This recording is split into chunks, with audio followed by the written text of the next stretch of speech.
आकाशवाणी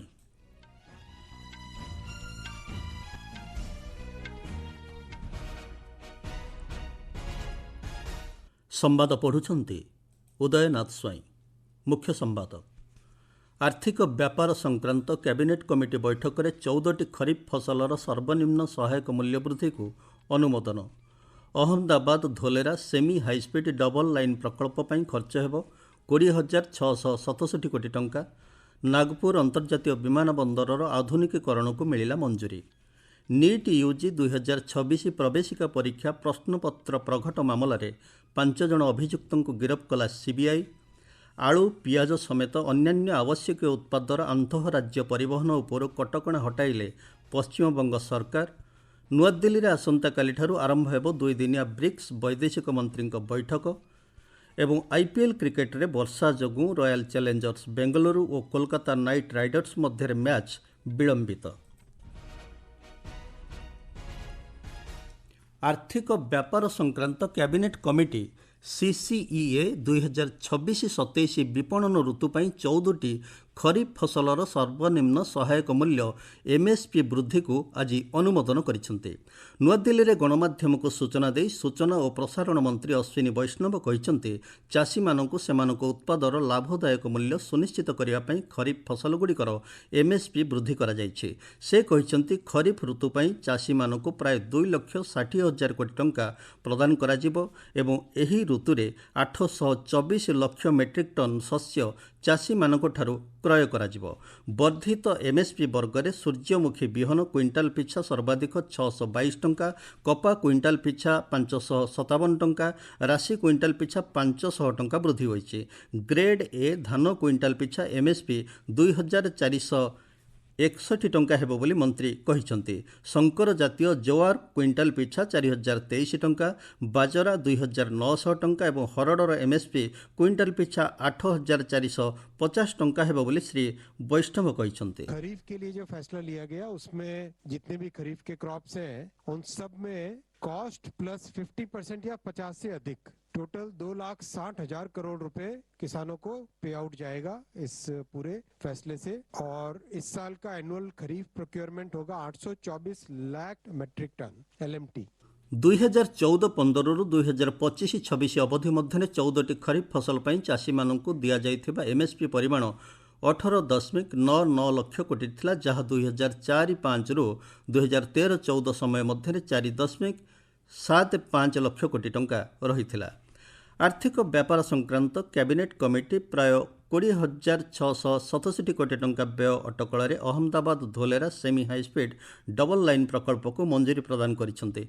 गणमाध्यम को सूचना दे केन्द्रमंत्री अश्विनी वैष्णव कहिसेंते स्वदेशी ज्ञान कौशल निर्मित यह प्रकल्प भारतीय रेलवाईर प्रथम सेमी हाईस्पीड प्रकल्प हेबो। प्रकल्प 2030-31 सुधा संपन्न हेबो।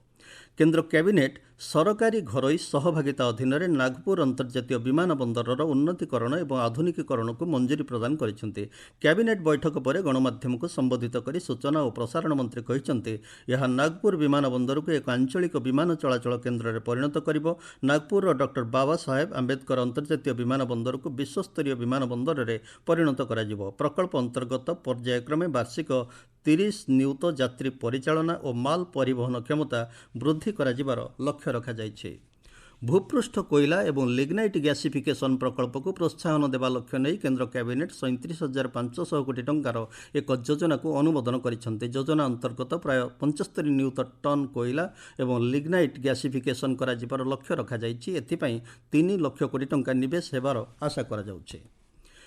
केन्द्र कैबिनेट द्वारा खरीफ फसलर सर्वनिम्न सहायक मूल्य एमएसपी वृद्धि को अनुमोदन करिवार निष्पत्ति देशर कोटी कोटी खाद्य जोगाणकारी सेमानकर उत्पादर उचित एवं लाभदायक मूल्य पाइबा सुनिश्चित करियो बोली प्रधानमंत्री कहिसेंते। एही निष्पत्ति देशर कृषक मानक जीवन में अधिक समृद्धि आनिबो बोली श्री मोदी सामाजिक गणमाध्यम पोस्ट रे कहिसेंते। ନିଟ୍ ୟୁଜି 2026 ପ୍ରବେଶିକା ପରୀକ୍ଷାରେ ଅନିୟମିତତା ଏବଂ ପ୍ରଶ୍ନପତ୍ର ପ୍ରଘଟ ମାମଲାରେ କେନ୍ଦ୍ରୀୟ ତଦନ୍ତ ବ୍ୟୁରୋ ସିବିଆଇ 5 ଜଣ ଅଭିଯୁକ୍ତଙ୍କୁ ଆଜି ଗିରଫ କରିଛି। ଅଭିଯୁକ୍ତମାନଙ୍କ ମଧ୍ୟରେ ଜୟପୁରର 3 ଜଣ, ଗୁରୁଗ୍ରାମର ଜଣେ ଏବଂ ନାସିକର ଜଣେ ଥିବାବେଳେ ଅନେକ ସନ୍ଦିଗ୍ଧ ବ୍ୟକ୍ତିଙ୍କୁ ପଚରାଉଚରା କରାଯାଉଛି। ଦେଶର ବିଭିନ୍ନ ସ୍ଥାନରେ ସିବିଆଇ ପକ୍ଷରୁ ତଲାସି ଜାରି ରହିଛି। ତଲାସି ଏବଂ ଗିରଫଦାରୀ ସମୟରେ ମୋବାଇଲ ଫୋନ୍ ସମେତ ଅନେକ ସାମଗ୍ରୀ ଏବଂ ଇଲେକ୍ଟ୍ରୋନିକ୍ ଉପକରଣ ଜବତ କରାଯାଇଛି।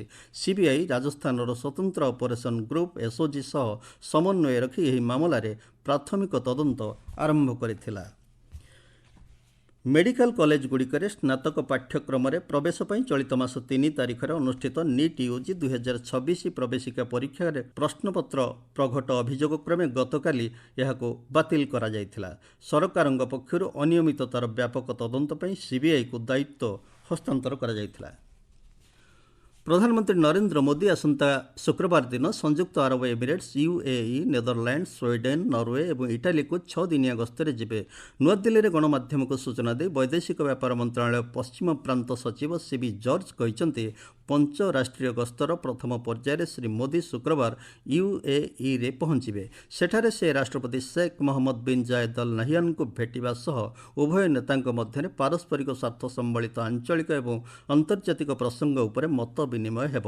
ଗସ୍ତର ଦ୍ୱିତୀୟ ପର୍ଯ୍ୟାୟରେ ପ୍ରଧାନମନ୍ତ୍ରୀ ସେହିଦିନ ନେଦରଲ୍ୟାଣ୍ଡସରେ ପହଞ୍ଚିବା ସହ ସେଠାକାର ରାଜା ୱିଲେମ୍ ଆଲେକ୍ଜାଣ୍ଡର ଏବଂ ରାଣୀ ମ୍ୟାକ୍ସିମାଙ୍କୁ ଭେଟିବା ସହ ପ୍ରଧାନମନ୍ତ୍ରୀ ରବ୍ ଜେଟେନ୍ଙ୍କ ସହ ସାକ୍ଷାତ ଆଲୋଚନା କରିବାର କାର୍ଯ୍ୟସୂଚୀ ରହିଛି। ଗସ୍ତର ତୃତୀୟ ପର୍ଯ୍ୟାୟରେ ଶ୍ରୀ ମୋଦି ରବିବାର ଦିନ ସ୍ୱିଡେନ୍ର ଗୋଥେନବର୍ଗ ଗସ୍ତ କରିବେ।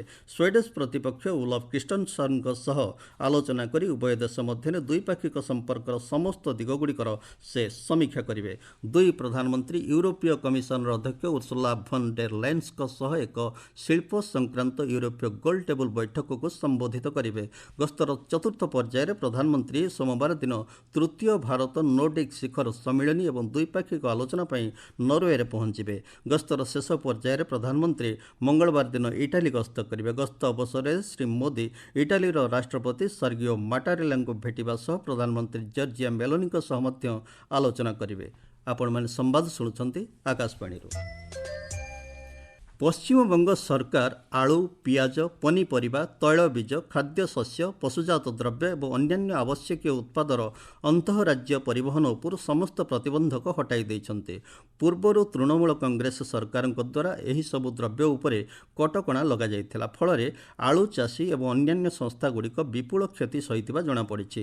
ଅନ୍ୟ ଏକ ଘଟଣାକ୍ରମରେ ପଶ୍ଚିମବଙ୍ଗ ସରକାର ଶିକ୍ଷକ ନିଯୁକ୍ତି, ପୌରପାଳିକା ନିଯୁକ୍ତି ଏବଂ ସମବାୟ ସେବା କ୍ଷେତ୍ରରେ ନିଯୁକ୍ତି ଦୁର୍ନୀତି ସହ ଜଡ଼ିତ ମାମଲାଗୁଡ଼ିକୁ କେନ୍ଦ୍ରୀୟ ତଦନ୍ତ ବ୍ୟୁରୋ ସିବିଆଇକୁ ହସ୍ତାନ୍ତର କରିବାକୁ ନିଷ୍ପତ୍ତି ନେଇଛି। ମୁଖ୍ୟମନ୍ତ୍ରୀ ଶୁଭେନ୍ଦୁ ଅଧିକାରୀ ଗଣମାଧ୍ୟମକୁ ସୂଚନା ଦେଇ କହିଛନ୍ତି, ବର୍ତ୍ତମାନର ସରକାର ସାଂଗଠନିକ ଦୁର୍ନୀତି ପ୍ରତି ଶୂନ୍ୟ ସହନଶୀଳ ନୀତି ଗ୍ରହଣ କରିବେ। ଆସନ୍ତାକାଲିଠାରୁ ଆରମ୍ଭ ହେଉଥିବା ଦୁଇଦିନିଆ ବ୍ରିକ୍ସ ବୈଦେଶିକ ମନ୍ତ୍ରୀଙ୍କ ବୈଠକରେ ଯୋଗ ଦେବା ଲାଗି ଇରାନ, କାଜାଖସ୍ତାନ, ନାଇଜେରିଆ ଏବଂ ଉଜବେକିସ୍ତାନର ବରିଷ୍ଠ ଅଧିକାରୀମାନେ ନୂଆଦିଲ୍ଲୀରେ ପହଞ୍ଚିଛନ୍ତି।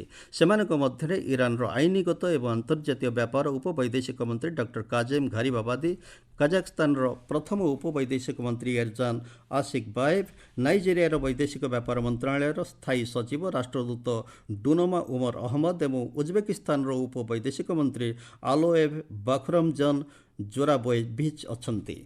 କେନ୍ଦ୍ରୀୟ ମାଧ୍ୟମିକ ଶିକ୍ଷା ବୋର୍ଡ ସିବିଏସ୍ଇ ଆଜି ଦ୍ୱାଦଶ ଶ୍ରେଣୀ ବୋର୍ଡ ପରୀକ୍ଷା ଫଳାଫଳ ଘୋଷଣା କରିଛି। ଚଳିତ ବର୍ଷ ମୋଟ ପାସ୍ ହାର 85.20% ରହିଛି। ଝିଅଙ୍କ ପାସ୍ ହାର 88.86% ଥିବାବେଳେ ପୁଅମାନଙ୍କ ପାସ୍ ହାର 82.13% ରହିଛି। ବାୟୁ ସୀମା କଟକଣା ଏବଂ ଜେଟ୍ ଇନ୍ଧନ ଏଟିଏଫ୍ ମୂଲ୍ୟ ବୃଦ୍ଧିକୁ ଦୃଷ୍ଟିରେ ରଖି ଏୟାର ଇଣ୍ଡିଆ କିଛି ବିଦେଶୀ ରୁଟ୍ରେ ଅସ୍ଥାୟୀ ଭାବେ ଅନ୍ତର୍ଜାତୀୟ ବିମାନ ଉଡ଼ାଣ ହ୍ରାସ କରିବାକୁ ନିଷ୍ପତ୍ତି ନେଇଛି।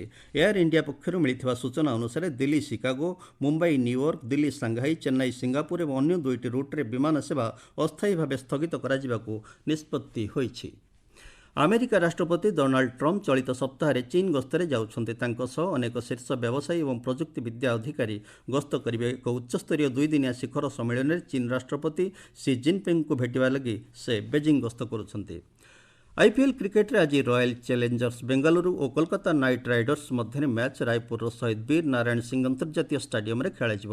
ବର୍ଷା ଯୋଗୁଁ ଟସ୍ ପଡ଼ିବାରେ ବିଳମ୍ବ ହୋଇଛି। ମୁଖ୍ୟ ସମ୍ବାଦ ପୁଣିଥରେ। आर्थिक व्यापार संक्रांत कैबिनेट कमिटी बैठक में 14टी खरीफ फसलर सर्वनिम्न सहायक मूल्य वृद्धि को अनुमोदन।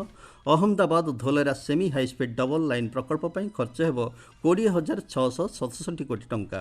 नागपुर अंतर्जातीय विमान बंदर आधुनिकीकरण को मिला मंजूरी। नीट यूजी 2026 प्रवेशिका परीक्षा प्रश्नपत्र प्रघट मामलें 5 जन अभियुक्तों को गिरफ्त कला सीबीआई। नुआदिल्ली में आसंताकाली आरंभ हो 2 दिनिया ब्रिक्स वैदेशिक मंत्री बैठक और आईपीएल क्रिकेट रे वर्षा जोगुं रॉयल चैलेंजर्स बेंगलुरु और कोलकाता नाइट राइडर्स मध्य मैच विलंबित। संवाद शेष होला।